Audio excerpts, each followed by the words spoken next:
पहले क्या है कि हमें ऐसा अंदाज़ा नहीं आता कि इस मिट्टी से कुछ फ़ायदा होगा, लेकिन अब क्या है कि हमने रिजल्ट देखा है तो बहुत अच्छे रिजल्ट मिले हैं। तो सभी किसानों की एक चाह बन गई कि हम मिट्टी डालेंगे।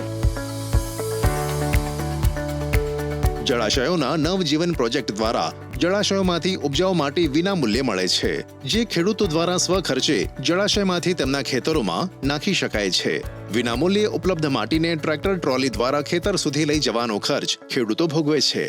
પ્રોજેક્ટ અંતર્ગત છૂટક ખેડૂત અને સામાન્ય ખેડૂતોની સાથે બધા જ પ્રકારના ખેડૂતો, બિન ઉપજાઉ અને ઓછી ઉપજાઉ જમીન ધરાવતા ખેડૂતો આ ઉપજાઉ માટીનો ઉપયોગ તેમના ખેતરોમાં કરીને ખેતરની ફળદ્રુપતા વધારી શકે છે। આનું મુખ્ય કારણ એ છે કે ઘણા વર્ષોથી જળાશયોમાંની માટી પાક ઉગાડવા માટે ફાયદાકારક એવા કેટલાક મૂળભૂત તત્વોથી ભરપૂર હોય છે, જેમાં મહત્વના પોષક તત્વો, કુદરતી કાર્બન અને સૂક્ષ્મ જીવો હોય છે। આ માટી ખેતરની જમીનની ગુણવત્તા સુધારે છે અને રાસાયણિક ખાતરોનો ઉપયોગ ઘટાડે છે, તેમજ પાકની ઉપજ વધારવાની સાથે ખેડૂતોને જમીનની ગુણવત્તા મુજબ ખેતીની પદ્ધતિઓમાં ફેરફાર કરવાનો વિચાર પણ આપે છે।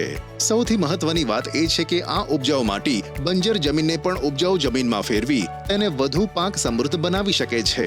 માટીમાં ભેજ સંગ્રહ ક્ષમતા વધવાથી ખેતીને વધુ પાણીની જરૂર પડતી નથી। તેનો ઉપયોગ કિચન ગાર્ડન બનાવવા માટે ઘરોની આસપાસની ખુલ્લી જગ્યામાં થઈ શકે છે। पहले जो सोयाबीन निकलती थी 2 से 3 कुंटल को भिगो, अब के जो निकली है 6 से 7, तो इससे कहीं है कि हमारे खाद की ज़रूरत नहीं पड़ी मिट्टी डालवा से, और खाद का पैसे बचे हमारे और फसल भी ज़्यादा निकली।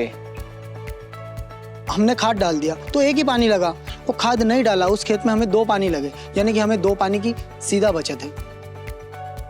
पानी भी बचेगा प्लस मुनाफा भी ज़्यादा होगा।